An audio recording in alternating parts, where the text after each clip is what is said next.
Hola, ¿qué tal? ¿Cómo están? Muy buenos días, bienvenidos, bienvenidas. Comienza Asturias al Día. Hoy es miércoles 29 de octubre.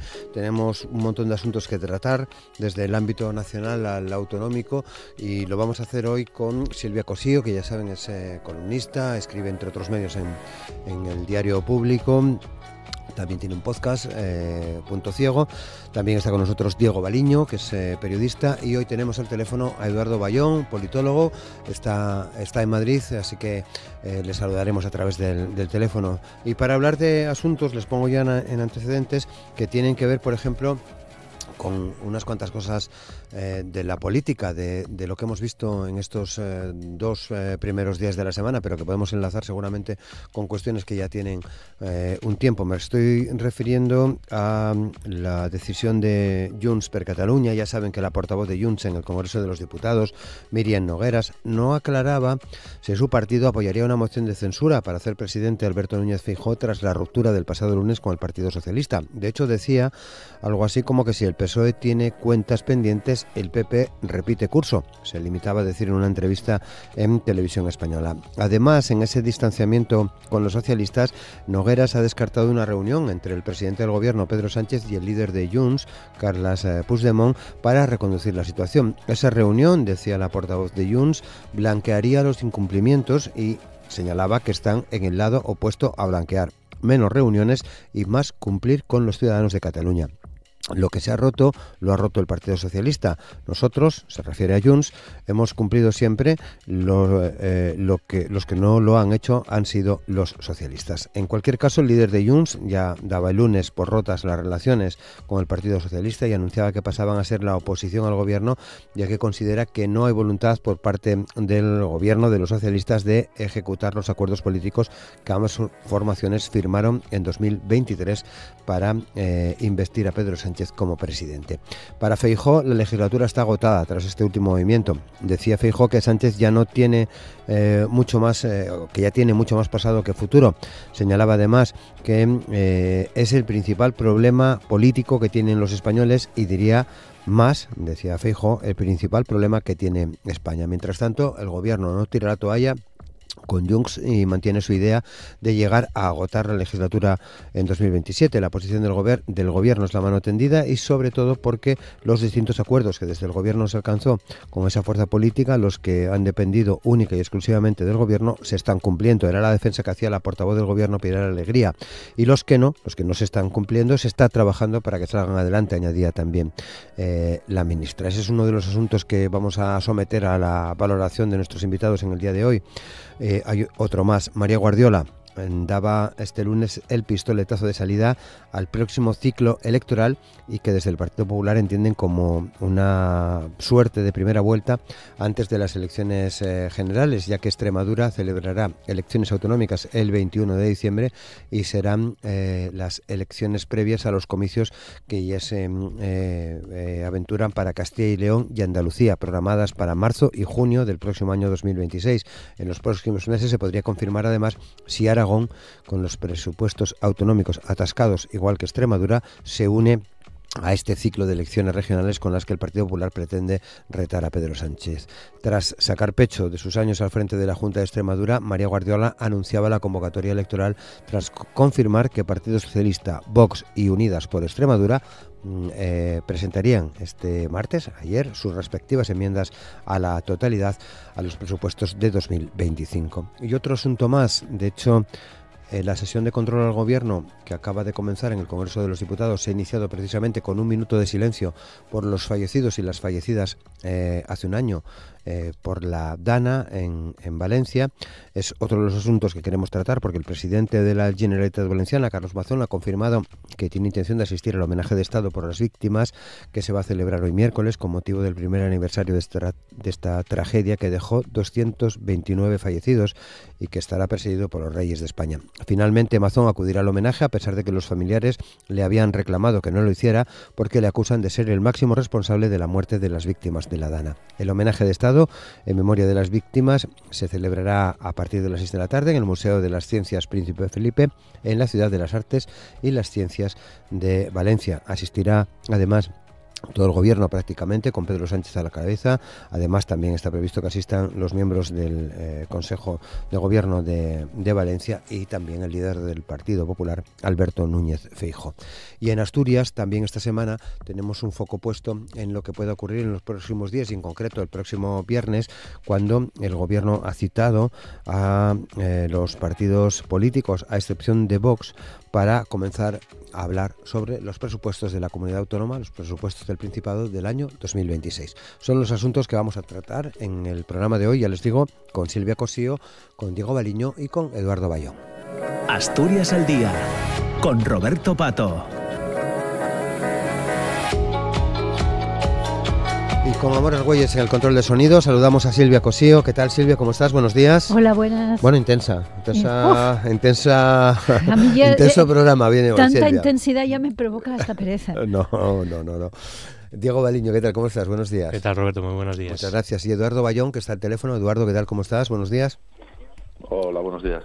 Muy bien, pues muchas gracias también por sumarte a la conversación. Comenzamos desde el análisis nacional. Eduardo, casi quería comenzar contigo, ¿no? ¿Cómo se ven las cosas desde Madrid y después de lo ocurrido en los últimos días con esta decisión que ha tomado Junts? Creo que todavía pendiente de lo que pueda decir la militancia, pero en cualquier caso ya, mostrando su rechazo a seguir apoyando al gobierno de coalición en estos momentos, ¿no? ¿Qué valoración haces? ¿Qué opinión tienes? Bueno, en primer lugar, creo que realmente estamos asistiendo a una nueva escenificación de Junts, ¿no? En ese sentido, está claro que buscan mostrar cierta distancia con el gobierno de coalición, y lo que sí parece más claro de momento es que la situación de fondo no repercute tanto, no tiene tanto cambio, ¿no? En el sentido de que es cierto que Junts muestra, como digo, esa ruptura de cierta alianza o acuerdo parlamentario que en algunos momentos, en algunas votaciones ya habíamos visto que no se produce tanto, ¿no? Sino que ha ido dependiendo de cada votación, como ha señalado en alguna ocasión el propio gobierno.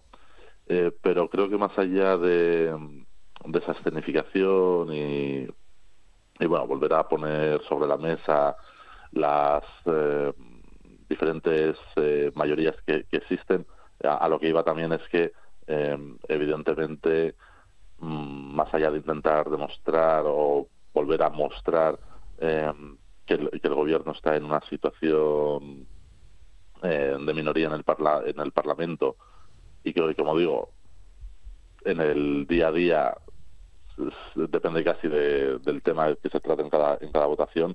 Lo que sí se constata también es que no hay tampoco una alternativa real que pueda tener, por ejemplo, una viabilidad en una moción de censura, porque Junts de momento está o parece estar lejos de un acuerdo con Partido Popular o Vox, ¿no? De todas formas, creo que también hay una cuestión que es muy importante tener presente, que es más de fondo, que Junts en este momento, su situación, expectativa electoral, incluso también poder institucional, es delicada, y creo que está influyendo también notablemente en este giro, en esta escenificación, ¿no? Hay que recordar que Junts ya no gobierna la Generalitat desde hace un tiempo, pero ya no solo eso, sino que a Junts en Cataluña, igual que le ha pasado al Partido Popular a nivel estatal, o le pasa a otros partidos conservadores en Europa, en Cataluña está teniendo o está asistiendo también al ascenso de una fuerza ultraderechista. En este sentido, una fuerza que además compite con ellos en el eje nacionalista, que es Alianza Catalana, ¿no? Y hay encuestas ya recientes que en el ámbito electoral autonómico la amenaza de esta fuerza ultraderechista respecto a Junts es tan fuerte que incluso amenaza la propia supervivencia de Junts como partido hegemónico principal de la derecha catalana. Y creo que es un elemento ambiental que es absolutamente fundamental para entender a partir de ahora las estrategias o movimientos que pueda hacer Junts, que como decía al principio, me parece más significación que un movimiento que tenga consecuencias reales, al menos a corto plazo, ¿no? Diego, ¿qué opinión tienes? Sí, coincido con Eduardo, ¿no? Yo creo que no ha cambiado nada. Junts era un socio muy inestable en estos momentos y ahora, pues, aunque ha dicho que se pasa a la oposición, seguramente vote determinadas cosas a favor si le interesa, ¿no? Y también lo que dice Eduardo, ¿no? Hay un contexto en Cataluña que se nos escapa un poco fuera de las fronteras de esta comunidad autónoma, y es que tiene una competencia ahora con un partido que es Alianza Catalana, que está subiendo mucho las encuestas y tiene que hacerle frente. Tampoco está en el gobierno de la Generalitat, y la única manera de llamar la atención es esto, ¿no? Haciendo estas escenificaciones, porque si no, no saldrían en las noticias. A ver, de los grupos que están apoyando al gobierno, Junts es el único que no es de izquierdas, ¿no? Es decir, es un poco... Bueno, también, pero quiero decir, yo creo que tiene otra filosofía el PNV, de todas maneras, que es un partido de derechas también el PNV, por supuesto, pero me parece que Junts, como estaba diciendo Eduardo, compite con la extrema derecha catalana, o sea, no es ya derecha incluso. Y en ese sentido, bueno, pues a ver, como no hay alternativa, el problema que tiene Feijóo realmente yo creo que es Vox. Es decir, el Partido Popular y Junts podían perfectamente tener un acuerdo y bueno, Feijóo podría ser presidente si no existiera Vox. El problema que tiene Feijóo es que Vox no va a aceptar en ningún caso, desde mi punto de vista, que Junts le dé los votos. Silvia. Sí, yo por eso te decía un poco lo de la pereza. Es decir, es que ver a estos señores y a estas señoras tan pijos estar constantemente performando esta especie como de rebeldía juvenil que dices, por favor, venga. Todos sabemos que esto es postureo de cara, sobre todo a Cataluña, es decir, es que tienen ahí a los nazis estos catalanes y necesitan competir con ellos, pero a mí me extrañaría mucho que forzaran un adelanto electoral porque saben que van a perder el trabajo. Es decir, esta gente vive de ser diputados. Van a forzar uno y dejar de ser diputados para que se metan los nazis en el catalanes estos en el Congreso. Me extrañaría mucho. Van a pactar con los que les metieron en la cárcel, en este caso el Partido Popular. Es decir, la bancada popular está llena de gente que les metió en la cárcel. ¿Qué guiño a su electorado pueden hacer diciendo hemos pactado con los que mandaron a la policía y dejaron ahí un buque y no nos dejaron votar y nos pegaron, mandaron a los antidisturbios, nos metieron en la cárcel, nos acusaron de terroristas? Es decir, es que es un poco ridículo pensar que el electorado de Junts ahora mismo pueda tolerar siquiera un pacto con gente del PP y mucho menos con Vox. Ahora... de ahí mi pereza, es decir, como estamos viendo que todo el mundo se sale últimamente del marco también de la racionalidad, pues a mí que hayan entrado en una espiral de locura colectiva como en Jonestown, pues podría ser, pero me extraña. O sea, creo que simplemente es un juego de las apariencias. Romper exactamente, no se sabe muy bien qué romper, porque no... eran de todos los socios del gobierno, nunca mostraron ningún tipo de lealtad hacia el pacto que habían firmado con el gobierno ni con el resto de partidos. Es decir, son desleales por naturaleza y habrá que, pues sí, es decir, el juego de mayorías en el Congreso es muy complicado, ya lo era antes, no te podías fiar de ellos. Está este movimiento en Europa que parece que les puede calmar un poquito, ¿no? De que reconozcan el catalán en el Parlamento Europeo. Los alemanes ya se han abierto a... Es que es todo un poquito como pataleos para concesiones que a mí, desde mi punto de vista, ya son un poco ridículos con la situación en la que estamos. Es decir, en la situación en la que estamos, si a los 3 diputados, a la diputada y a los 2 otros diputados de Junts, lo que realmente les preocupa con todo lo que tenemos alrededor todo, o sea, el auge de la extrema derecha, el genocidio que no se acaba, Trump chifladísimo. Lo que les preocupa es que les reconozcan el catalán en Europa y están dispuestos a poner a su país, Cataluña, y al resto de nosotros bajo los pies de los caballos de la extrema derecha para conseguir no se sabe muy bien el qué, que desde luego Vox y el PP no les van a dar nunca. Bueno, pues mira, yo después de ver lo que está pasando en el mundo, pues igual me lo creo, pero creo que es un pataleo de 3 pijos que tienen que llamar la atención y competir con unos nazis que son mucho más exagerados que ellos y mucho más tal. Y entonces, bueno, pues aquí estamos. Yo creo que ya esto ya no es una cuestión ni siquiera de derechas o de izquierdas, sino de racionalidad, sensatez y sentido de la humanidad, un poco de sentido de la humanidad y de sentido común, que yo creo que la derecha en este mundo, en el mundo, o sea, el pensamiento conservador se está diluyendo en esta cosa extrañísima del MAGA, trumpismo y el nazismo. Y yo qué sé, pereza, de verdad, es que me da pereza intelectual tener que estar constantemente intentando descubrir lo que piensa esta gente que solo piensa en sí mismo. Es decir, son diputados, están representando a un conjunto de votantes, están representando a Cataluña y sin embargo solo están pensando constantemente en sus propios intereses personales, que son de lo más mediocre. De verdad. No, es entendible. Sí, lo que acabas de decir, Silvia, estoy totalmente de acuerdo, que es lo lógico. Pero también creo que cuando más fuerza ha tenido el nacionalismo catalán ha sido precisamente cuando ha estado la derecha y la peor derecha. Claro. Entonces, quiero decir, que necesitan esa confrontación también, porque ahora mismo yo creo que está totalmente desactivado lo que era el Prusés. Es decir, eso ya está muerto. Por eso está más que muerto. Entonces, ahora, ¿cómo reactivan otra vez a su electorado? ¿Me entiendes? Y tiene que haber tensión. Lo lógico es que prefiriesen que gobierne el actual estado del gobierno, ¿no? Pero yo creo que si el Partido Popular estuviera en la Moncloa, ellos se sentirían mucho más cómodos porque tendrían con quién confrontar y tendrían mayores expectativas electorales. Esto es un poco como la estrategia de cierta izquierda que cree que si gobierna aquí la extrema derecha, pues ellos se van. Pero claro, decir, yo jugar con el bienestar de todo el mundo, con el bienestar común, para conseguir ¿el qué? Es decir, el procés no se va a reactivar, eso está muerto. Es decir, incluso los propios nacionalistas catalanes saben que está muerto. Es decir, reactivar algo que ya pasó, o sea, esa ventana ya se cerró.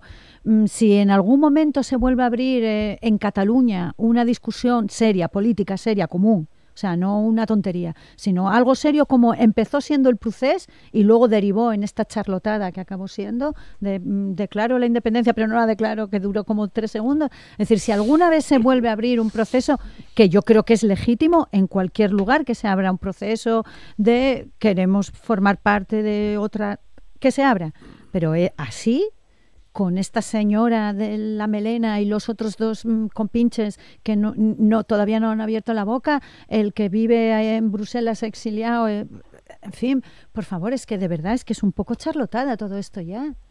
Eduardo. Bueno, retomando alguna cuestión que habéis planteado y enlazándolo incluso con otros temas de la mañana, hacía referencia Silvia al PNV, ¿no? Creo que es interesante también incluso comparar la situación de Junts con el PNV, porque Junts está lejos de esa línea, igual que en su momento tenía convergencia de participación incluso en la gobernabilidad. Estamos hablando de un partido, de un espacio político que ha mutado también en esta coyuntura histórica o política hacia también unos tintes populistas importantes, pero el PNV, por ejemplo, está en esa lógica de gobernabilidad, como decía, que además compite o su amenaza viene por Bildu, ¿no? No es una amenaza como la que estamos comentando de Alianza Catalana, que está, como decía, amenazando la propia supervivencia incluso de Junts, o al menos una supervivencia en los términos electorales en los que se ha venido desenvolviendo, ¿no? Antes igual podía tener más protagonismo para Junts el hecho de la competición con Esquerra, pero ahora esa competición con Esquerra se diluye porque la amenaza es la otra que señalaba, ¿no? Eso, por buscar algo de racionalidad, como decía Silvia, a la situación que a veces es cierto que la puesta en escena lleva a la pereza, que me parece también muy acertado. De todas formas, creo que también no hemos abordado una cosa que sí es importante, o creo que tiene relevancia respecto al movimiento de Junts, que es que sí tiene cierta consonancia en un momento en el que se va a poner mucho el foco en el tema de la aprobación o no de presupuestos, y de hecho creo que ese punto tiene relación con el relato que el PP está buscando construir con la convocatoria electoral de Extremadura, que abordaremos luego. En ese contexto, Junts es cierto que está aprovechando para meter más presión al gobierno, escenificando una minoría que ya, como hemos dicho, ya existía realmente, como decía Diego también. O sea, no cambia prácticamente nada el escenario que tenemos hasta ahora. O sea, lo que cambiaría el escenario sería que Junts dijese que está dispuesto a explorar una moción de censura junto al Partido Popular para cambiar la mayoría existente, ¿no? O la mayoría de la investidura. Pero ese escenario, al menos en este momento, no es el que está plantando Junts, que es, como venimos diciendo, una mera escenificación de cara a su parroquia y a su base electoral, ni siquiera Cataluña, O sea, yo creo que es una escenificación claramente para su electorado fiel. Bien, pues avanzamos un poco más y precisamente como dejaba caer Eduardo, hay otro asunto que entra directamente en la política nacional, Diego, que es la decisión de la presidenta de Extremadura de convocar elecciones. Hay fecha ya, 21 de diciembre, ante la imposibilidad de sacar adelante los presupuestos para la comunidad autónoma, que nos lleva, lógicamente, a los presupuestos nacionales también, ¿no? De hecho, hay ahí ese tira y afloja, ¿no? A ver, hay una lógica que, digamos, que se estaba llevando a cabo que yo creo que era normal que sucediera, ¿no? Un gobierno tiene que tener una mayoría parlamentaria y, entre otras cosas, es imprescindible que la ley más importante del año, que es la de presupuestos, pues la apruebe, ¿no? Afortunadamente esto no es Estados Unidos. Estados Unidos, si no aprueba los presupuestos, tienen lo que llaman el cierre de gobierno y no cobran los funcionarios y es un desastre para el país. Aquí, por suerte, se prorrogan. Pero es verdad que, aunque se puede gobernar con prórrogas, siempre es más positivo ir actualizando el presupuesto año a año para... Bueno, ahí es donde viene reflejado la actitud y las prioridades que tiene un gobierno. Claro, si nos ponemos quién es el rey del campeón de prórrogas, pues es Mañueco, que creo que de 7 presupuestos que tenía que haber aprobado, creo que solo aprobó uno. Me parece que los otros 6 están prorrogados. Entonces, quiero decir, no pueden, yo creo, no pueden decir que como María Guardiola ha convocado las elecciones porque no puede aprobar los presupuestos, Pedro Sánchez lo tiene que convocar. Bueno, pues entonces medio país tiene que convocar elecciones, ¿no?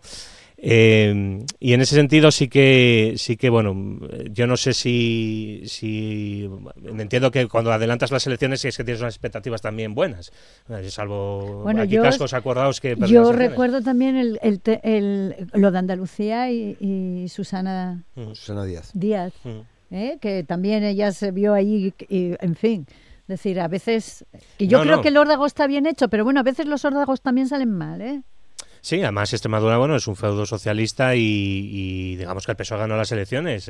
Guillermo Fernández Vara fue el que ganó, lo que pasa que estos patos que tuvo el Partido Popular con Vox, pues hizo a María Guardiola presidenta, aunque ahora Vox no esté dentro del gobierno extremeño. A ver cómo sale la jugada, porque es verdad que el candidato socialista es nuevo y está imputado. Y todo este tema del hermano de Pedro Sánchez también me imagino que marcará mucho la agenda política en Extremadura. Ya lo está haciendo. Bueno, ya, sí, pero ahora ya la campaña electoral va a ser el hermano de Pedro Sánchez, me imagino. Silvia. Sí, a ver, vamos a entrar últimamente, pero en la típica guerra cínica, que esto el PP aquí se mueve muy bien, porque claro, en el fondo, como no tienen ideología, pues necesitan el cinismo. Entonces, ahora sí, va a ser esta cosa de hay que convocar elecciones porque no tenemos presupuesto.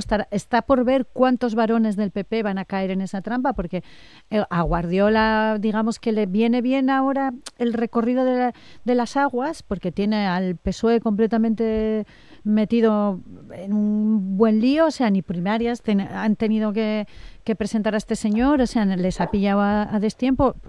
A la izquierda del PSOE en Extremadura hace mucho tiempo que no hay nada. Entonces, claro, decir esto es complicado. Y lo tiene bien porque ya además ha salido con esta historia de yo no voy a... dadme mayoría absoluta, esto que les gusta tanto al PP, ¿no? Porque yo no quiero firmar los presupuestos con los que niegan la violencia contra las mujeres. Habrá que ver. Habrá que ver cómo le salen luego las cuentas también y ya verás cómo, igual que lo hizo una vez, lo hará 2 y 3 y 4, y igual que lo está haciendo el PP, luego van a pactar con los que niegan la violencia contra la mujer y con los que odian a las personas migrantes. Ahí sabemos que es puro, o sea, no, son unos cínicos y les da todo exactamente igual. ¿Le puede salir bien? Le puede salir bien no por méritos de Guardiola y del PP, sino por el desastre que hay a su izquierda. Pero bueno, yo recuerdo lo de Andalucía cuando esta señora, que a veces de listas o de listos que somos todos, pues igual no salen mal las cosas. Y luego sí, entrarán en esta guerra donde no hay presupuestos, hay que convocar elecciones y a ver cuántos luego varones del PP que hagan ellos las cuentas de la vieja, por ejemplo, en Valencia o en Aragón, si les va a compensar, porque bueno, las últimas encuestas dicen, por ejemplo, que el PP se desangra a su extrema derecha, ¿no? A ver cuántos van a querer adelantar en las elecciones por no tener presupuestos. Para los andaluces no les queda más remedio que convocar elecciones porque les toca, pero bueno, es decir, estas guerras cínicas en las que a ti te echan en cara una cosa y luego ellos hacen la contraria, yo creo que lo que hay que hacer es romper ese tipo de narrativa y decir que aquí se convocan elecciones por los bloques de mayorías que hay en los parlamentos y si se convocan, y si no, pues se prorrogan los presupuestos, que es una cosa que es legítimo, es legal y tampoco pasaría nada. No menear a veces las aguas como están ahora, de dar más, que yo creo que al PP no le interesa, de quedarse ellos con menos escaños y dárselos a Vox en los parlamentos autonómicos. Eduardo. Sí, un poco en la línea de lo que se viene comentando. Antes de nada, creo que hay que recordar también que el PP a nivel nacional, yo creo que tiene dos problemas importantes a nivel estratégico, ¿no? Uno es la amenaza electoral de la ultraderecha, en particular de Vox, como hacía referencia ahora Silvia. Hay encuestas que estamos viendo que hay en torno alrededor de 1 millón de votantes del PP de las últimas elecciones que a día de hoy contemplarían o estarían en el voto a Vox. Y eso lo enlazo con otra cuestión que creo que es determinante en la situación en el movimiento de Extremadura, ¿no?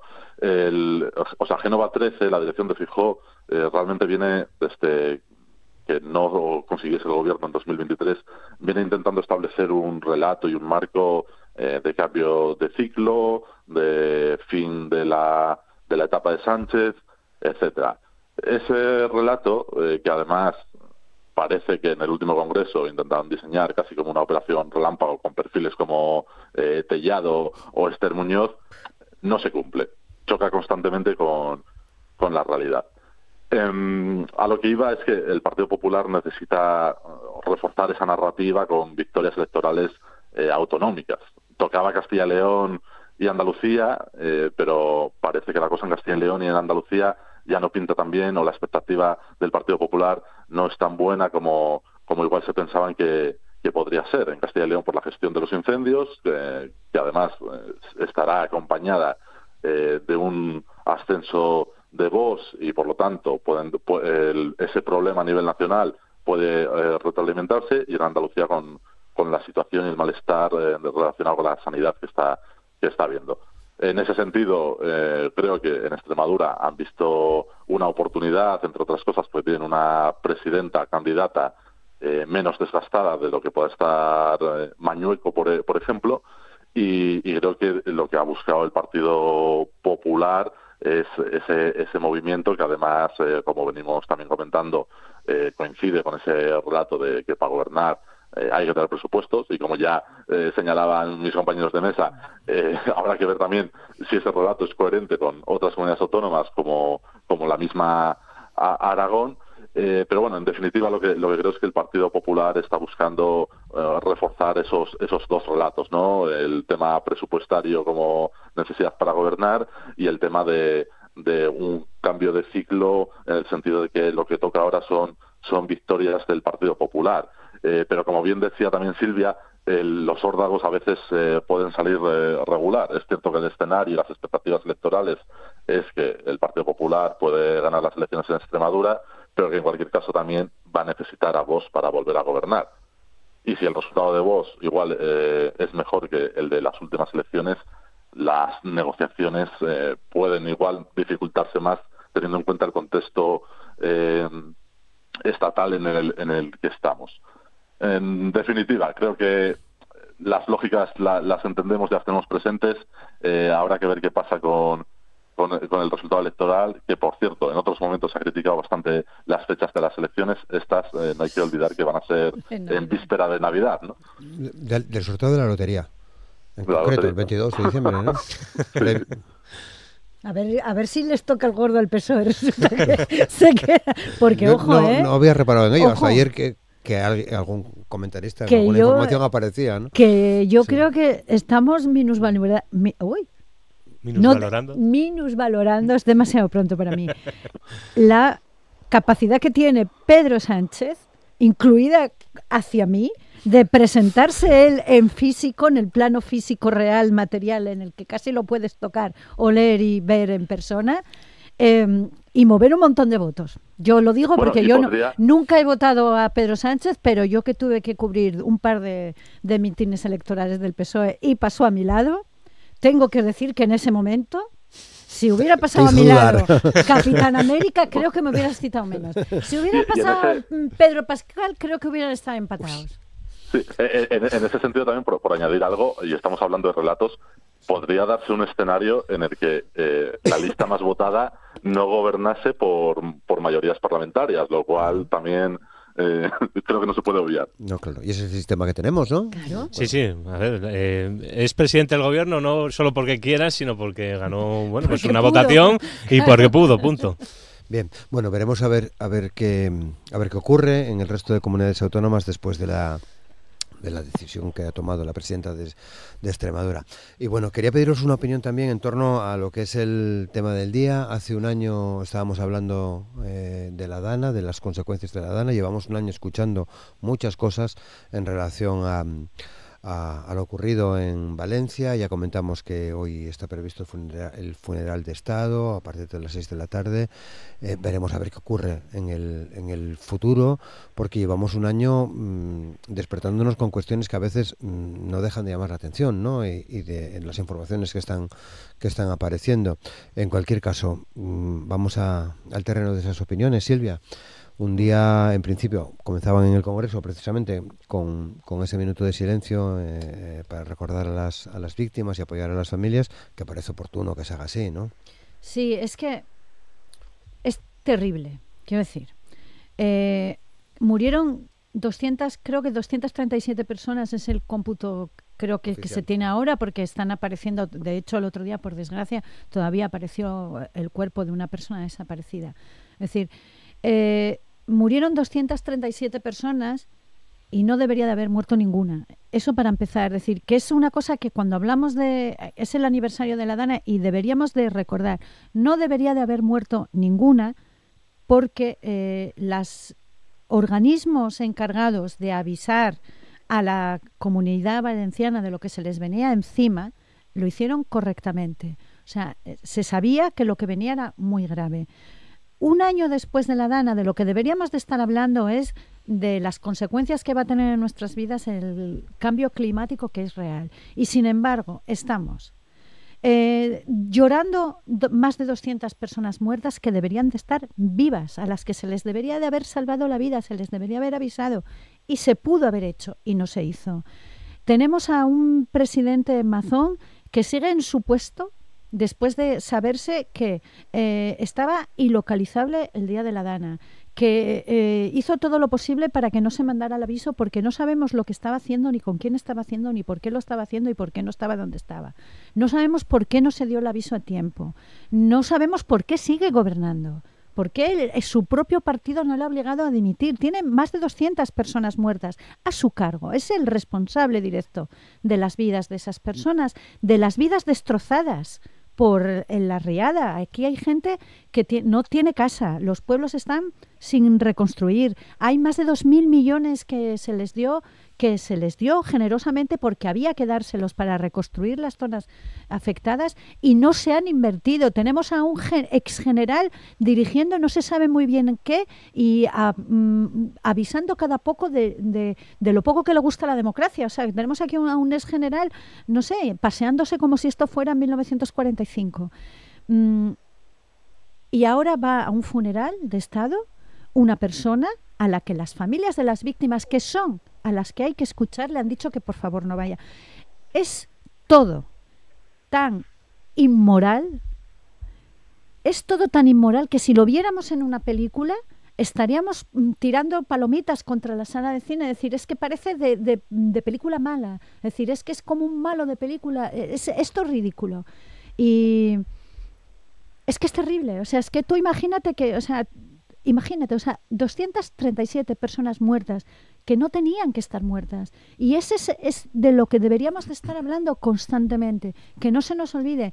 Murió gente porque intentaron sacar los coches de los garajes y murieron ahogados. Murió gente a la que se le obligó a trabajar y se los llevó la riada. Y toda esa gente estaría viva si se hubiera hecho lo que los organismos encargados de avisar de lo que se venía encima lo hubiera hecho Mazón y lo hubieran hecho las personas de la Generalitat. O sea, dar una alerta roja y meter a todo el mundo y avisar a la gente de que no bajara a los garajes, que no saliera de sus casas. Y no se hizo. Fuera de esto, todo lo demás es palabrería hueca. Diego. Es terrible lo que pasó hace un año. Efectivamente, bueno, pues puede caer una tromba de agua como la que sucedió en Valencia hace un año, porque el cambio climático es una realidad y hubiese habido unos destrozos descomunales y no sé cuántos coches inutilizados, pero se hubiesen salvado vidas, ¿no? Si se hubiese actuado correctamente. El señor Mazón lleva un año sin explicar qué estaba haciendo. Ha cambiado 8 veces de la primera versión que dio, ya la ha cambiado 7 veces. Y digamos que a mí me apena que ahora la presión esté en María Villaplana, que yo sinceramente no la conozco a esta mujer, pero bueno, sabéis que la semana que viene tiene que ir a testificar, tiene que declarar como testigo, tiene que decir la verdad. Y resulta que quien debía haber dado todas las explicaciones pertinentes pues se esconde únicamente por su interés personal. Me imagino que está esperando agotar la legislatura, ya veremos si es candidato del Partido Popular otra vez a las elecciones. Está esperando agotar la legislatura para optar al sueldo de 15 años que tiene derecho un presidente de la Generalitat. No sé si tiene también asesores y coche oficial.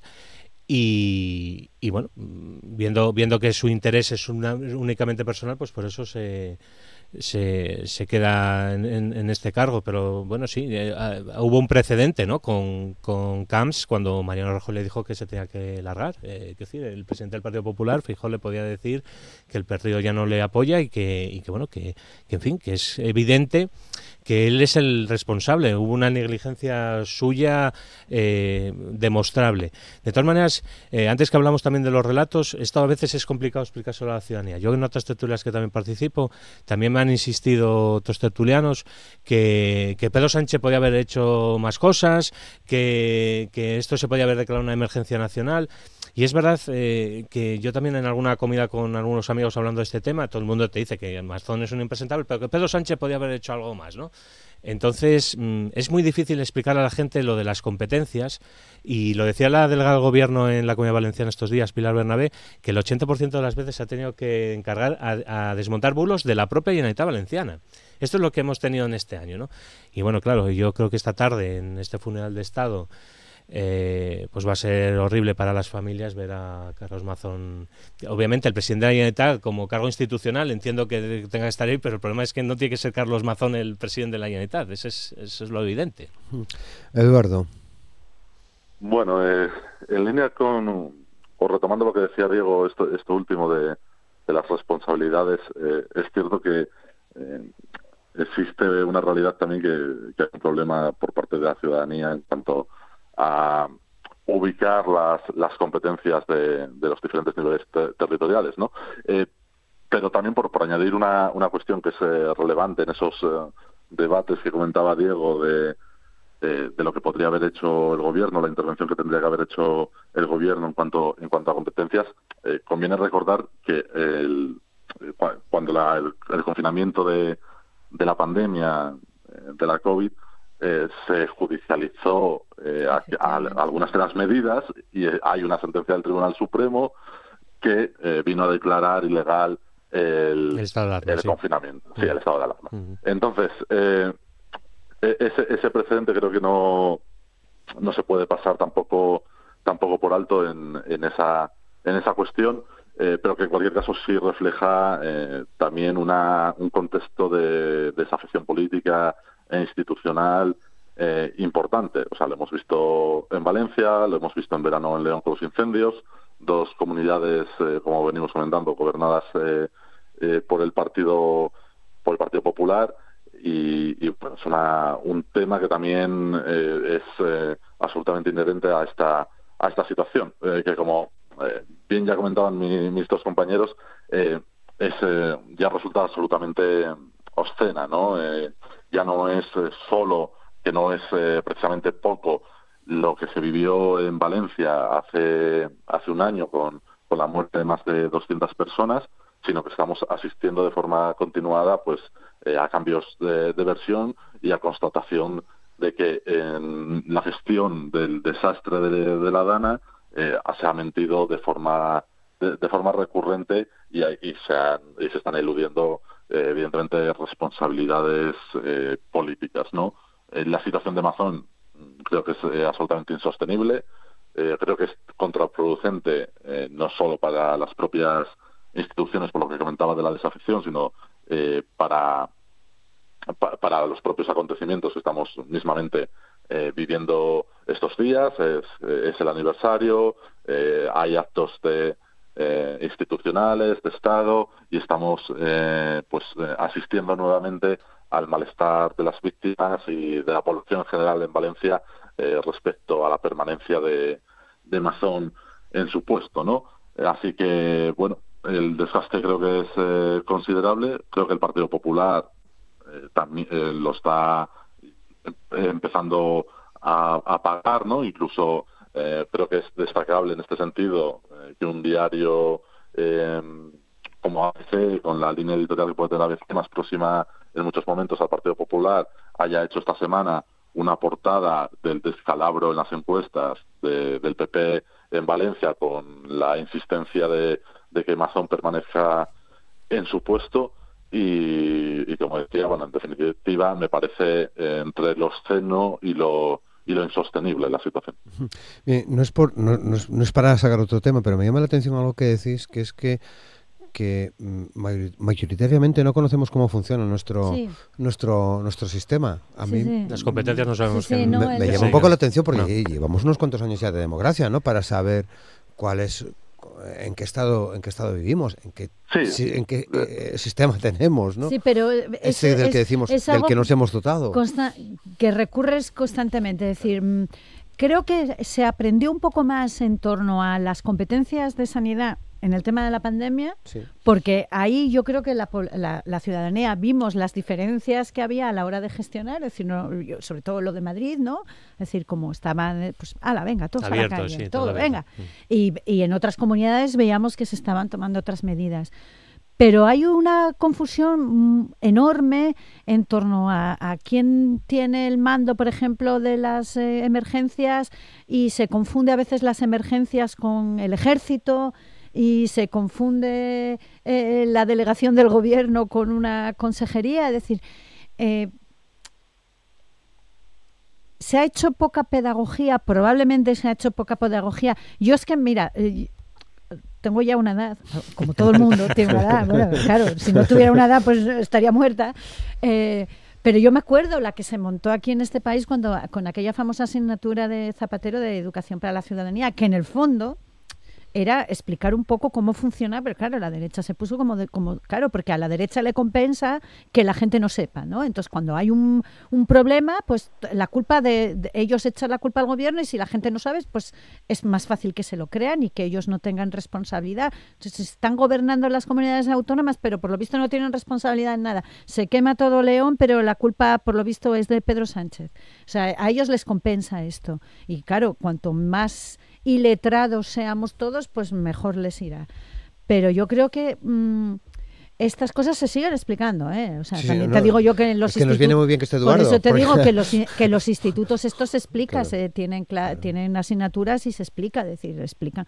Pero a veces los medios de comunicación, aposta o no aposta, también juegan un poco a esto de la confusión, ¿no? A confundir el 112 con el ejército, ¿no? Dices, mira, pues no. Claro, es decir, yo a este juego del barro, a la izquierda siempre le va muy mal, porque claro, a la izquierda le va muy mal el juego del barro, porque en el fondo lo que vivimos es de datos, de dar datos, ¿no? De dar datos, de intentar dar razones, de la racionalidad.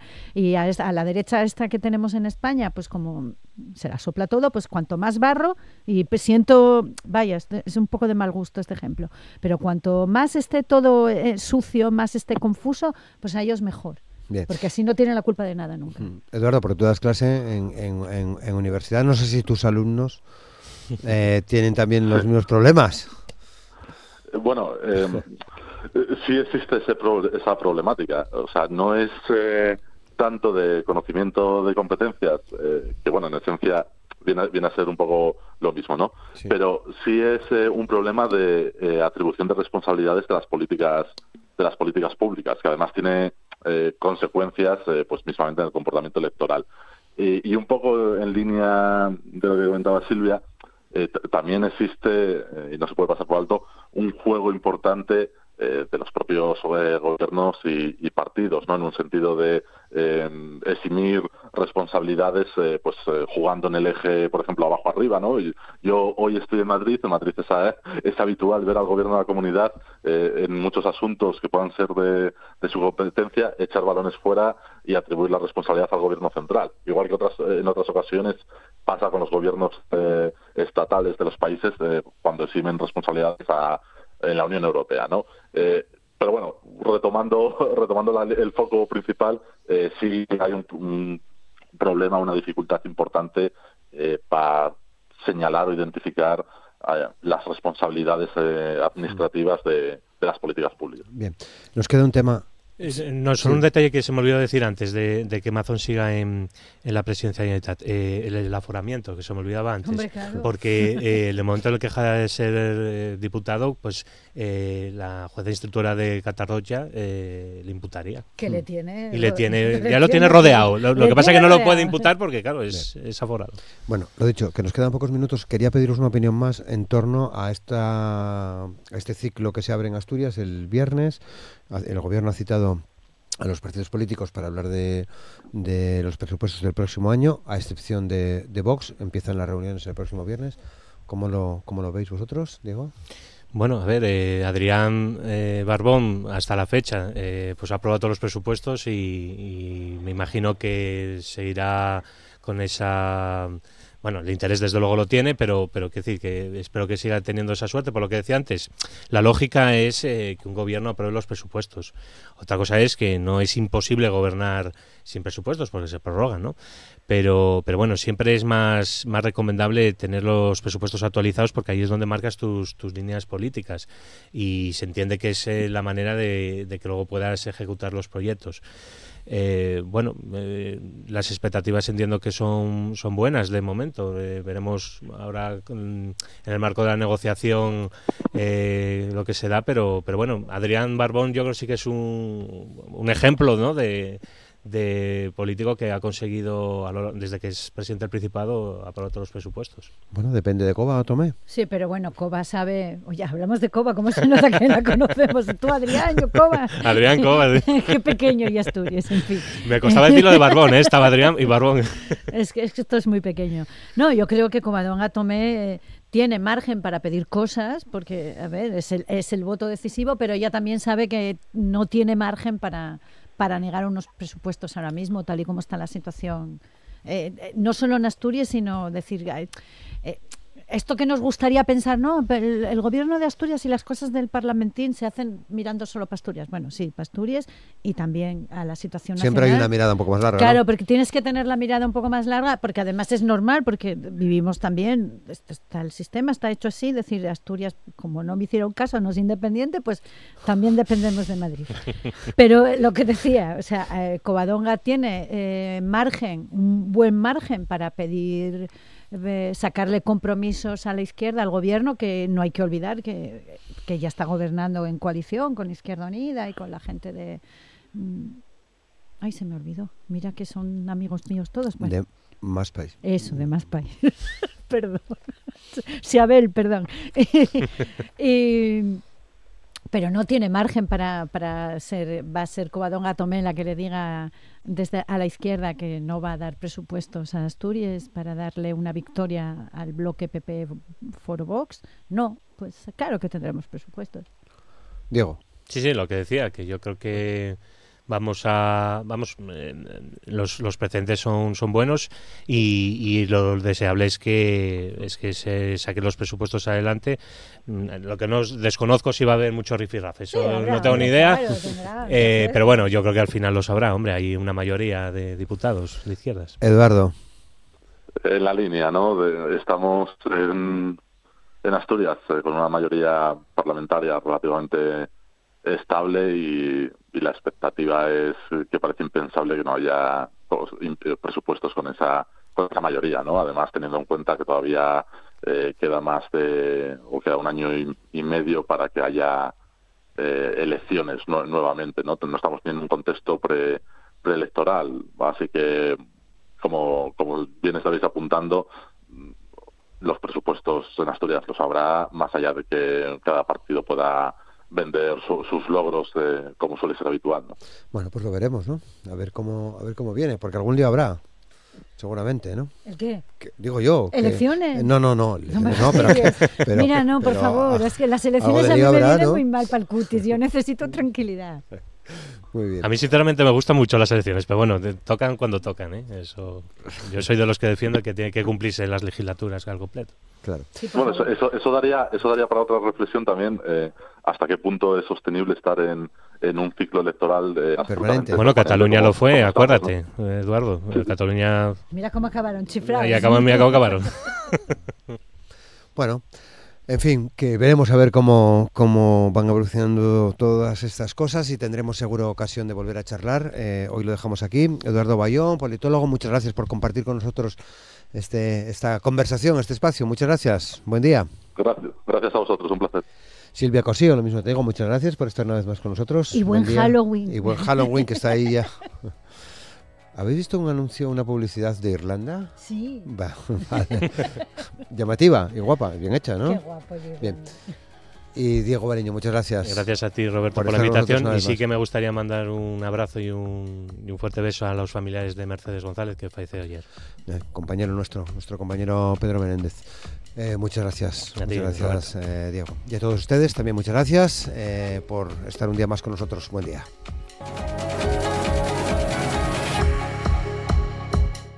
Hoy en la entrevista vamos a charlar sobre una exposición desde el Gran Teatro de Sombras, Los Mundos de Jaime Herrero. Es una muestra que puedes ver ya en dos ubicaciones, en el Museo de Bellas Artes de Asturias y en una de las salas del edificio histórico de la Universidad de Oviedo. Se acaba de abrir prácticamente hace unos días, el pasado 21 de octubre, y va a estar abierta esta muestra hasta el día 8 de febrero de 2026, así que no tenemos excusas para no ir a ver esta exposición desde el Gran Teatro de Sombras, Los Mundos de Jaime Herrero. Jaime Herrero, persona muy conocida y muy querida además en Asturias, sobre la que hoy vamos a hablar con el comisario de la muestra, con Luis Feas. ¿Qué tal, Luis? ¿Cómo estás? Buenos días. Muy bien, gracias. No hay excusa. No hay excusa. Hay tiempo para ir más de una vez incluso. Claro. Tengo que precisar que es una exposición doble. Doble. Entonces en el Museo de Bellas Artes de Asturias efectivamente está hasta el 8 de febrero, ¿vale? Pero en la Universidad de Oviedo solo está un mes. Vale, un mes, que es lo habitual. Claro, en la sala exactamente. de la exposición. Está hasta el 23 de noviembre. Bueno, en cualquier tiempo de sobra también. Sí, ¿no? sí, mira, te he traído el catálogo. Ah, vale. Me lo habías Porque- mandado, lo tenía aquí delante. Claro, pero porque te lo agradezco mucho. está bien porque a todas las personas interesadas pueden descargárselo en la página web de la Universidad de Oviedo. Sí. Y luego también lo tenemos, por supuesto, en papel, una edición convencional, Muy bien chula, tirada, que vamos a ver ahora. y que eso se puede adquirir en el Museo de Bellas Artes. Vale. Luis, ¿qué te une a Jaime Herrero? Porque ya en vida ya trabajabais juntos, ¿no? Y luego, después de su fallecimiento, has hecho, por lo menos esta es la segunda exposición Póstuma, sí. póstuma, ¿no? Eso es. Me une toda una vida. O sea, realmente, mira, yo llego aquí en el año 92 y en el año 96 ya me acerqué a él porque me parecía que era un artista súper interesante y entonces quise plantear ya entonces una exposición, en el año 96 estamos hablando. Entonces yo trabajaba mucho con el Ayuntamiento de Oviedo, se hizo esa propuesta, nos dijeron que sí, pero que no, estuvimos ahí y tardamos 10 años en hacer la gran antológica de 2006, que lo hicimos en los bajos de Teatro Campoamor, pero con Cajas Tour. Bien, bueno, Jaime Herrero, para quien no lo conozca o no haya coincidido con él, fue trabajador además de Radio Televisión Española. Exactamente. Algunos de los decorados de las distintas etapas de Panorama Regional eran obra suya, pero creo que además era una persona bastante discreta, procuraba no mezclar una cosa con otra, ¿no? De hecho, mucha gente o muchos compañeros descubrimos que tenía una faceta artística Claro. Tarde, Claro. digamos, ¿no? Claro, mira, esa gran antología del año 2006 sirvió para descubrir al pintor, realmente, ¿no? Mucha gente desconocía esa faceta suya, ¿no? Yo creo que es un excelente pintor, ¿no? Y yo suelo decir ahora que es un pintor excepcional, porque incluso en su tiempo pues es un pintor extraño, original, ¿no? Y muy conectado además con todo lo que se hacía en España y en Europa. Pero esa faceta pictórica sí que es verdad que para mucha gente era la más desconocida, ¿no? E igual que en la antología 2006, en la exposición se mostraba su pintura y luego en el catálogo se recogían esas otras facetas, esta doble exposición me ha permitido a mí separar un poco la faceta pictórica importantísima, ligándola al Museo de Bellas Artes. Allí se exponen 18 de sus mejores obras y en el Museo de Bellas Artes siempre tiene su gran obra, su gran tríptico sobre una guerra civil del año 64, que él era un jovencito, él tenía 27 años, y luego en la Universidad de Oviedo hablo de esos otros mundos, ¿no?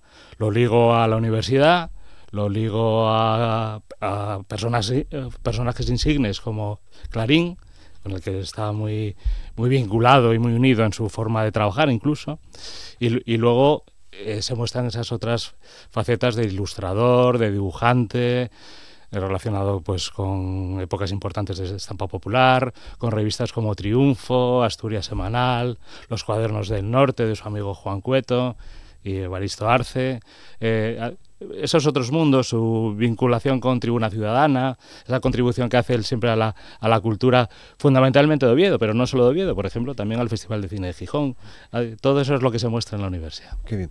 Bueno, por eso los dos emplazamientos, distinguiendo un poco qué material podemos ver en un sitio y en otro. Recordamos que en la universidad, en el edificio histórico, está abierto hasta el 23 de noviembre, ¿no? De noviembre, eso es.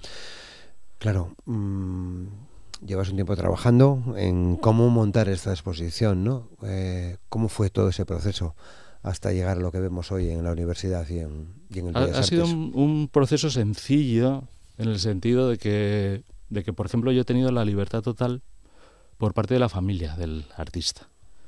Eso es algo yo creo que hay que destacar, ¿no? Porque al final Jaime falleció en 2020 y siempre lo que dejan los artistas, ese legado, puede ser incluso una carga importante para los herederos, ¿no? Y yo he tenido esa libertad total. Yo tengo la llave del estudio, que todavía la familia conserva, de Jaime Herrero, que está además justo enfrente del Museo de Bellas Artes de Asturias. Y he tenido un poco esa libertad de elección, de hurgar en los cajones, de sacar cosas que a lo mejor eran inéditas, ¿no? Y eso me ha permitido pues trabajar con esa libertad.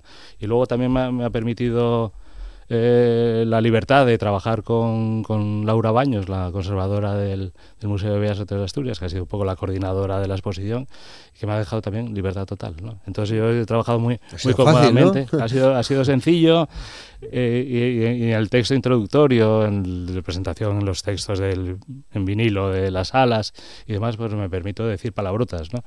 Que es algo muy de Jaime. Entonces digo que a Jaime pues le importa, a estas alturas, después 5 años después de su fallecimiento, le importa un carajo cualquier tipo de reconocimiento. Es una expresión muy de Jaime, pero a mí no. A mí me importa mucho que a Jaime se le reconozca en el Museo de Bellas Artes de Asturias y en la Universidad de Oviedo, que son dos instituciones eminentes a las que él siempre estuvo ligado, ¿no? Desde luego. Bueno, lo diría riéndose, ¿no? Soltando una carcajada, ¿no? Claro. Okay. No, es como claro. hacer. Jaime siempre utilizó el humorismo como vanguardia.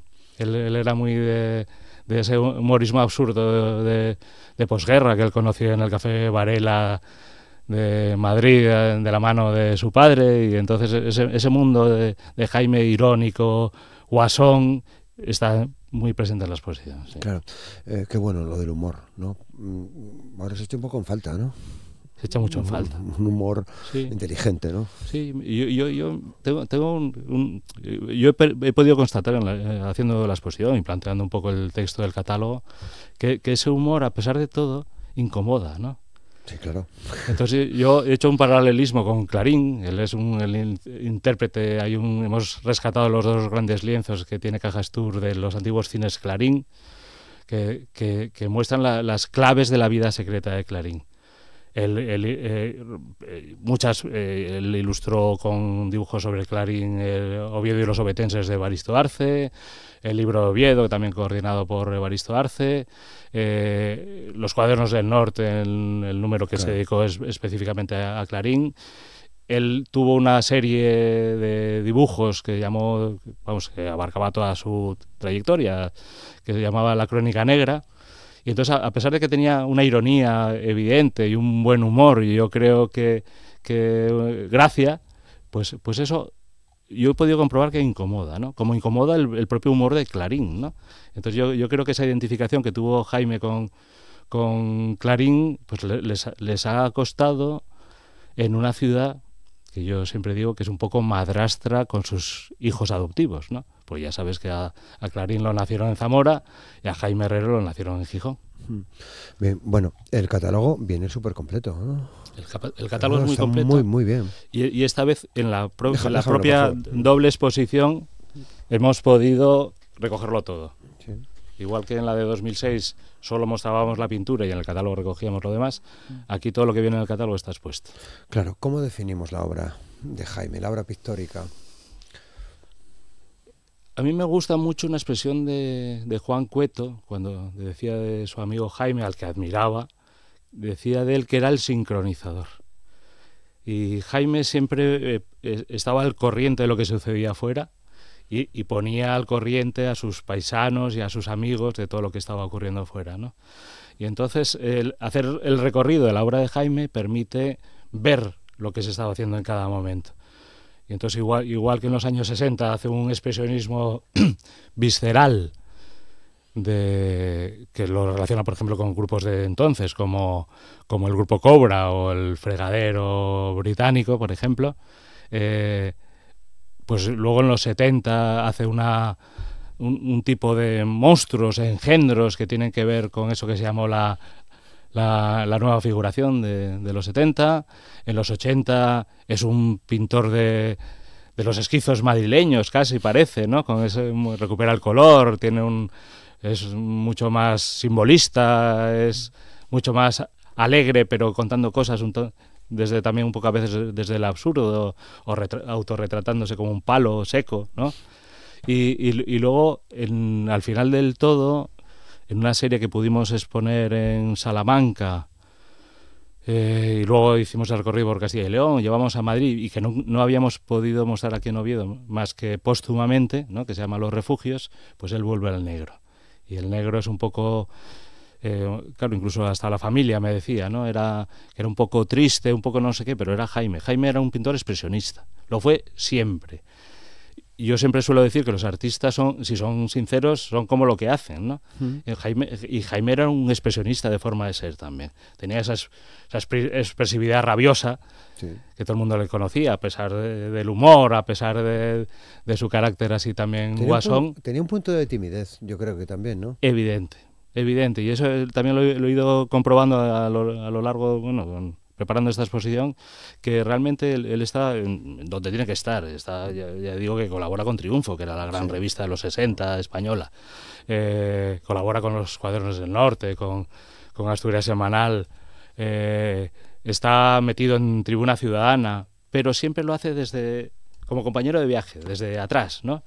Hay una anécdota que yo creo que es bonita, que pues parte de la historia del arte, que es que él colabora o tiene relación, además a través de la revista Triunfo, con Estampa Popular. Estampa Popular era el realismo social de los 60, clandestino, antifranquista, y a Jaime no le dejan entrar porque no era del Partido Comunista. Y entonces siempre está ahí, compañero de viaje, de aventuras, figura a lo mejor de cabecera, ¿no? y de avanzadilla, pero en el fondo siempre está en un segundo plano por su propia timidez en muchas ocasiones. Eso hace que en un momento dado a lo mejor no se le reconozca todo lo que ha hecho, pero que me puso muy alegre que el día de la inauguración sí que se le reconocía como esa gran figura de la cultura asturiana que era, ¿no? Claro, porque a Jaime, a la obra de Jaime la conocemos más de lo que pensamos, en el fondo, ¿no? Sí. Porque tiene importante obra pública en distintos lugares de Asturias, ¿no? Por los que pasa mucha gente al cabo del día, o por los que ha pasado mucha gente, ¿no? Claro. No, está muy presente en la ciudad, por ejemplo, en Oviedo, ¿eh? Estoy hablando de Oviedo. Luego, si quieres, hablamos un poco de lo del Festival de Cine de Gijón. Sí, también. Pero en Oviedo, evidentemente, ¿no? Y te menciono esos dos grandes lienzos que tenemos expuestos en la universidad, que eran los cines Clarín. ¿Cines Clarín? Los cines Clarín, en el 78 se inauguran, en 2003 se cierran. Con esa obra ya. Claro, con esa obra allí colgada, hecha expresamente para los cines, y es memoria de mucha gente, ¿no? Pero luego tiene el mural de la primera oficina de Caja Rural, ahí cerca del Reconquista, que ahora es una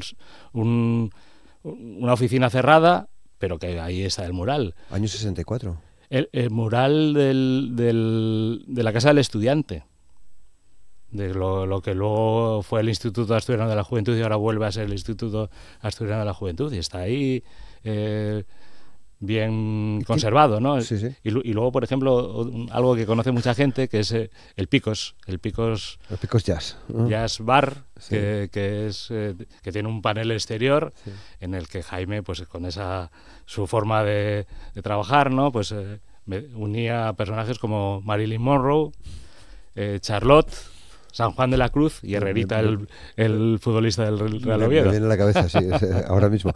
Pero también tiene un trabajo en la capilla de las monjas del seminario. Sí, yo no he podido acceder, pero sí que está en muchos sitios, ¿no? Hay también hay un edificio en la Plaza de Riego también que tiene un mural exterior y luego dentro de la casa, que eso es del año 92. Esa labor también de muralista, de intérprete de lo público, ¿no? También lo tiene en toda la ciudad. Sí. Bueno, y luego su colaboración con el festival que decías, ¿no? Con sí, el Festival de Cine de Gijón. Sí, voy a ver si encuentro un cartel, que es un cartel además muy reconocible, ¿no? Claro. Y lo fue en la exposición llevamos un cartel del año 91, que además fue una edición especial dedicada al mundo de los superhéroes y del cómic, sí, que eso es algo muy característico de Jaime, luego si quieres lo mencionamos también. Pero Jaime, que siempre estuvo Jaime pudo haber sido cineasta. Eso es algo que la gente no sabe. Él, cuando se va a París a principios de los 60 es para estudiar cine de animación. Y siempre vamos a con ocasión de la exposición vamos a proyectar una película, que es Eva 63 de Pedro Lazaga, donde él intervino como ayudante meritorio de dirección. Sí. Y luego, además, en la propia película se ven cuadros suyos en las paredes. No la he visto, esa película. Claro, yo tampoco. Pero me apetece mucho por eso, Sí. precisamente. ¿No? ¿Tenéis un día, una fecha? Sí, ya? el 12 de noviembre. 12 de noviembre. Yo creo que va a ser en el Colegio de Abogados de Oviedo. De Oviedo. Y entonces esa faceta la acompañó siempre a Jaime. Tenemos el storyboard que hace con Eduardo Úrculo y otro amigo pintor de una película de animación que nunca se realizó, también del año 63. O sea, esa vinculación con el cine la tuvo siempre, ¿no? Se han hecho películas Visión 63, leo aquí, ¿no? Exactamente. Bien, Y siempre la tuvo porque además, por ejemplo, claro, el hermano de su mujer, María José Martínez Navia Osorio, era Nacho Martínez, el actor. Y entonces, cuando fallece Nacho, el Festival de Cine de Gijón le dedica un premio, que es el Premio Nacional de Cinematografía Nacho Martínez, cuyo trofeo hace Jaime. Se da durante 18 años, se ha dado a Eusebio Poncela, a Marisa Paredes, a Verónica Forqué, a un montón de artistas conocidos. Y cuando se muere Jaime, de repente se deja de hacer, que es una cosa que yo no me he explicado nunca, pero durante 18 años estuvieron no solo Nacho Martínez, por supuesto, sino el propio Jaime allí, en algo que para Jaime era parte de su vida, ¿no? Desde luego que sí. Bueno, tenemos esa oportunidad de ver las dos muestras, 23 de noviembre en la universidad y hasta el 8 de febrero en el Bellas Artes. Veo que hay cosas en colecciones privadas, porque hablábamos antes de la obra pública, tiene obra presente también en distintos museos, pero también me imagino que hay mucha obra en colección privada. Sí, ya hemos hablado de Cajas Tour, que ahora mismo es una colección privada. A mí me apetecía resaltar ese reconocimiento público también, y entonces meto lo más importante de lo que tiene el propio Museo de Bellas Artes. Yo creo que eso hay que destacarlo. Luego llevo la única obra que tiene el Museo Jovellanos de Gijón, la única obra que tiene la ciudad natal de Jaime. Solo tiene una obra que además es un homenaje a la Escuela de Vallecas, que es otra de las referencias pictóricas de Jaime Herrero. Y luego, efectivamente, hay mucha colección particular. El propio Evaristo Arce, por ejemplo, llevamos una tinta deliciosa en la que sale Clarín con la catedral reflejada en su pupila, ¿no? Esa es una obra, una plumilla maravillosa. Pero luego, por ejemplo, yo he querido también resaltar sobre todo lo que ha quedado, ¿no? Ya que Jaime me hizo un poco albacea de su obra póstuma, yo quise remarcar eso, todo lo que ha quedado en manos de sus herederos, porque es mucho y es muy bueno. Muy bueno. Y entonces se plantea esa duda que hay siempre con esto, ¿qué hacemos con todo eso una vez?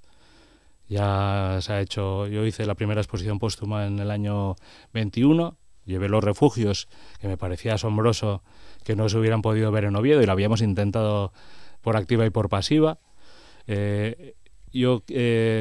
Todo eso queda ahí en el estudio de Jaime, o como le pasa a muchos otros artistas, en el trastero o en donde pueden.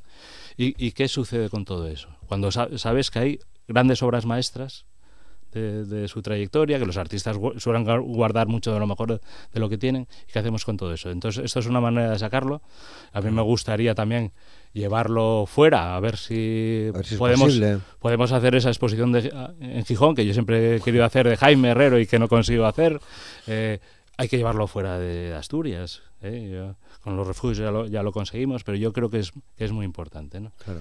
Y la exposición, mira, yo te cuento que la última exposición que yo quise hacer con Jaime en vida fue la de sus teatrillos.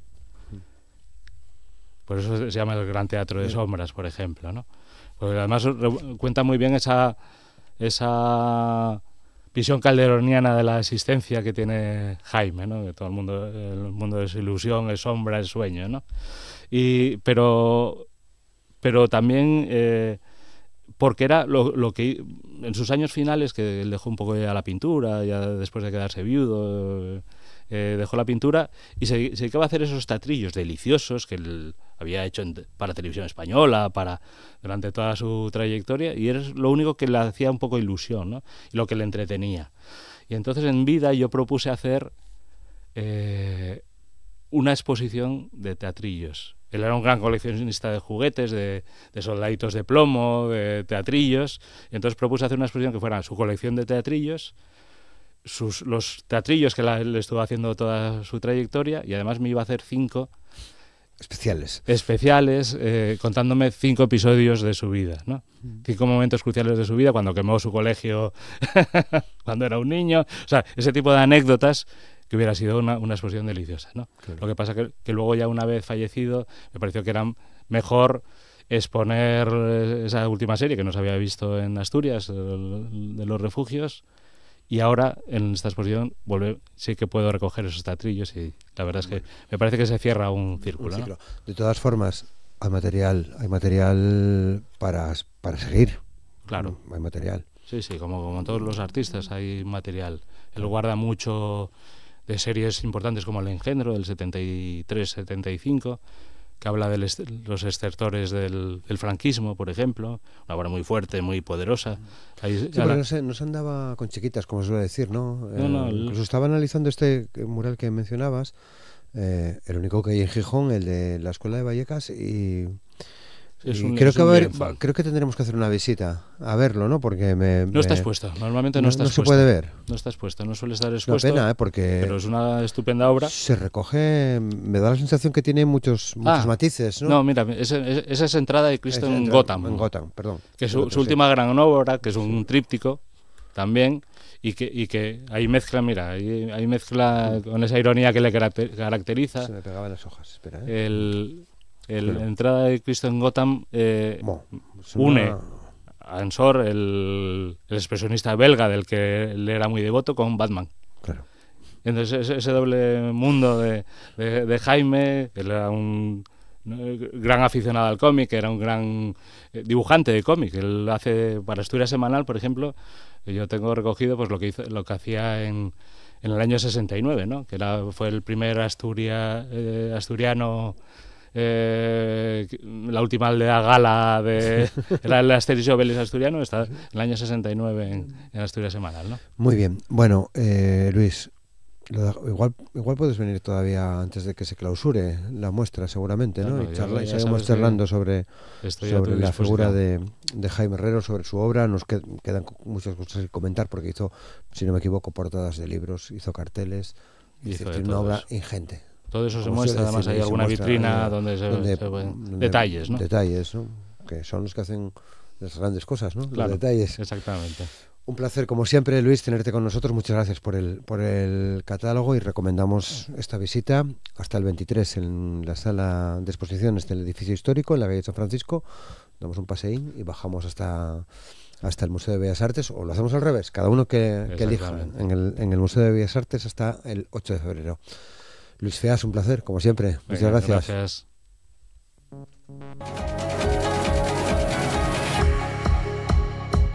Hoy cerramos el recorrido de Asturias al día una vez más con nuestro amigo, el músico asturiano Antonio Irún, porque acaba de sacar el disco del que hemos hablado, creo que en un par de ocasiones, ¿no? Así es, Roberto.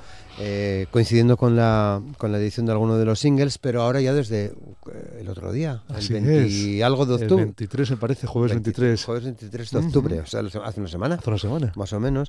Ya está Ciudad Plateada, que es el título de este segundo álbum, ¿no? Ya habéis hecho algunos conciertos, me consta, creo que hace muy pocos días estrenabais en Madrid, creo que ha ido bastante bien en una sala mítica, también de las de la capital. Que fue bien el concierto, ¿no? Fue muy bien el concierto, sí. La sala era la sala Fotomatón. Fotomatón, sí. Y efectivamente es la primera vez que actuamos en Madrid dentro de este proyecto de Antonio Irún, ¿no? Porque con el primer disco no lo habíamos presentado en Madrid, Entonces hemos bajado esta vez para presentar los dos, La Cara Norte y Ciudad Plateada, que acaba de salir del horno. O sea, conciertazo, ¿no? Estuvo muy guay. Estuvo bien, ¿no? Con tus compañeros de banda. Así es. Con los que hay una fusión clarísima, ¿no? Hay una sinergia muy buena. Cada vez más, ¿no? Cada vez, va creciendo. Cada vez más va creciendo y justamente le decía a Rob, mi bajista, ¿no? Que le conociste, estuvo aquí hace la vez anterior, ¿no? La primera vez que viniste. La primera vez que vine. Y le decía, oye, ya veo que te vas soltando, ¿no? Y veo como que todos vamos fluyendo un poco más en cuanto a nuestra energía en el escenario. Al final, sí, claro. O sea, con el primer álbum, la banda de Los Lobos no estaba formada, pero no teníamos...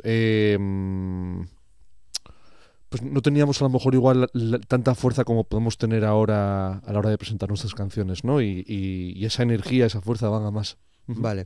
Bueno, quizás La Cara Norte, que es tu primer álbum, o de La Cara Norte a esta Ciudad Plateada, pues ha habido mucho aprendizaje.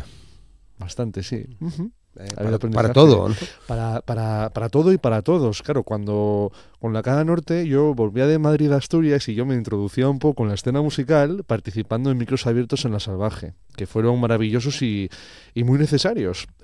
Una oferta muy generosa por parte de La Salvaje y de los que lo organizaban y bueno, pues fue una manera para mí de darme a conocer un poco entre el público asturiano, sobre todo en Oviedo, y ya dimos como el paso a dar pues puramente conciertos y formar una banda y claro, pues en el periodo de casi 1 año y medio ha habido cambio. Vale.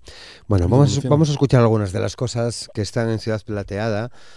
Creo que la última vez que estuviste aquí nos decías que recomiendas escuchar el disco de principio a fin, porque hay algo de conceptual de lo que si quieres hablamos luego, pero te vamos a llevar la contraria y hemos escogido las canciones que nos han gustado a nosotros. Me parece muy bien. Y en el orden que a nosotros nos parecía, pues tiene que ser este el orden. Mandar, Roberto.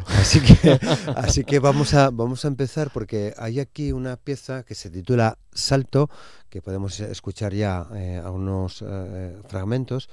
Es una de las... Hay varias colaboraciones en el disco. Sí. Una de ellas es esta, con Sastre, otro personaje al que merece la pena poner oídos, asturiano además. Mucho, Roberto, mucho. ¿Cómo fue esta colaboración? Esta colaboración parte del hecho de que Sastre y yo, igual si nos pones en la misma habitación, ves que tenemos un look diferente, ves que somos artistas diferentes y que hacemos música diferente, pero...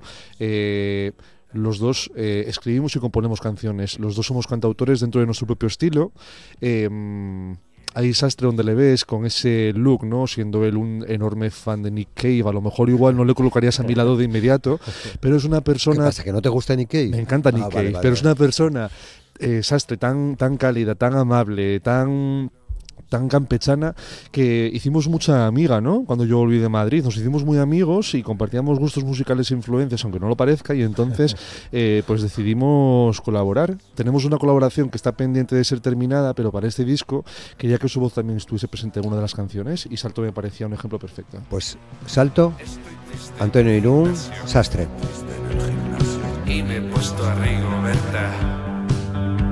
Soy una superestrella. Soy una superestrella. Y sin querer nos sale Rigoberta, que también te gusta. ¿no? También me gusta. Va a presentar los Goya con Luis Tosar, creo. Lo vi ayer en Instagram. ¿Viste, no? Sí.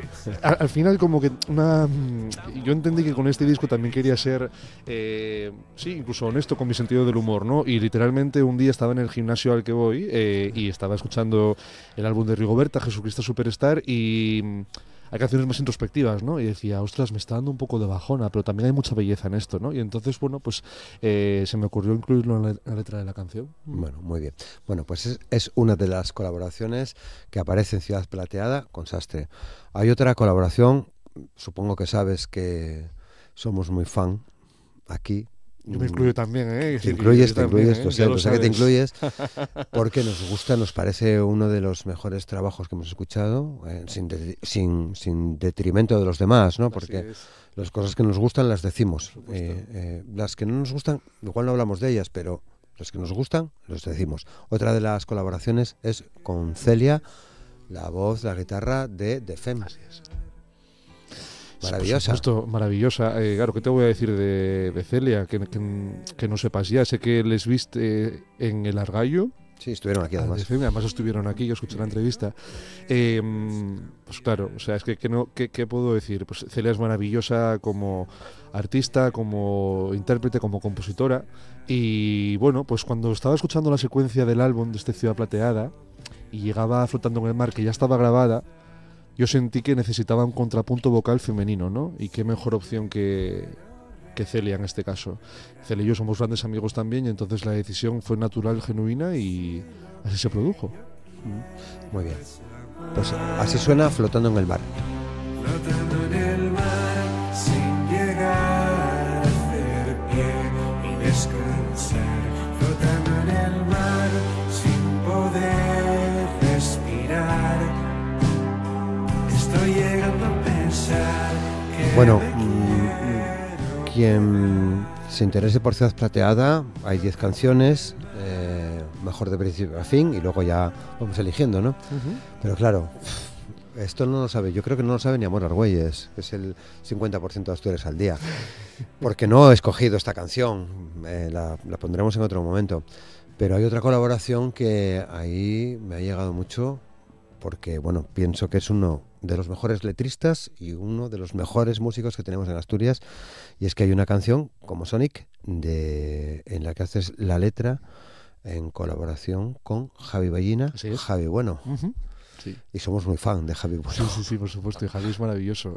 Pues todo esto parte del hecho de que un día coincidimos Javi y yo en El Salvaje, puede que fuera uno de los micros abiertos. Uy, El Salvaje, mucho la tenéis que echar de menos a El Sí, Salvaje. claro, es que al final es literalmente partimos el refugio, de ahí. es el refugio. El refugio, así es, Roberto. Pues un día en El Salvaje coincidí con Javi, que evidentemente ya nos conocíamos, ya nos seguíamos la pista, y yo a él le admiro mucho como artista, y como persona es un amor. Entonces él, que ya sabía que yo estaba grabando las canciones del álbum con Germán Mingote en el estudio, me dijo, avísame un día y me paso por ahí. Y entonces eso hicimos, y le avisamos, y vino a las sesiones de grabación de Como Sonic, y entonces estábamos Germán y yo ya pues con la producción y tocando la canción.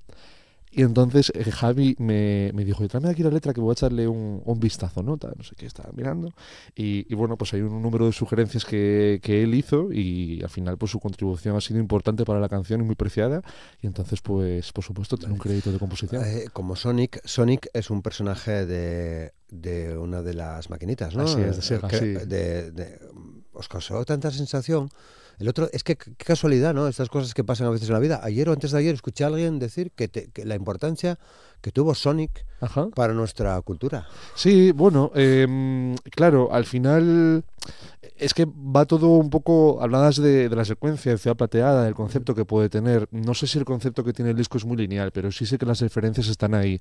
Hablamos de Pokémon en la canción titular de Ciudad Plateada, hablamos de Sonic en esta canción, hablamos de volver a casa, de reencontrarse un poco con uno mismo, con iconos de la infancia, y desde luego Sonic, si algo fue y sigue siendo, es un icono de nuestra generación, ¿no? Un poco. Entonces lo que hacía era como conectar un poco con mi infancia, y utilizando a Sonic como pues una figura clave para la historia que cuento en la canción. Vale.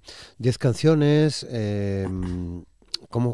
Yo creo que ya nos lo contaste, pero bueno, vuelvo a insistir porque me parece chulo saber cómo se gesta, ¿no? Cómo se va construyendo un disco, ¿no? Cómo los artistas, bueno, pues lo que tenéis en la cabeza lo lleváis a las canciones y luego al estudio. ¿Cómo fue todo ese proceso con la banda, con la producción de Ciudad Plateada? Sí, mira, yo lo que te puedo contar así de primeras, sin que tenga que pensarlo mucho, es que cuando iba a salir el disco de La Caga Norte, yo ya estaba preparado para pasar página y empezar con lo siguiente.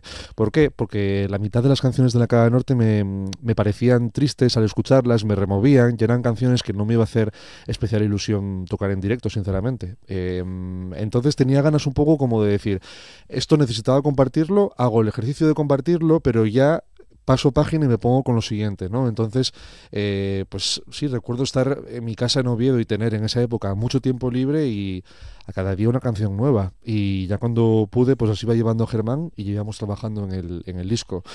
Este es el disco un poco que siempre quise hacer, porque al final tiene como la canción de autor en temas como Primavera en la ciudad, que a lo mejor son un poco más de verborrea, más largos, más centrados como en la letra que en la música, pero luego también tiene esa influencia de la música pop y de la electrónica.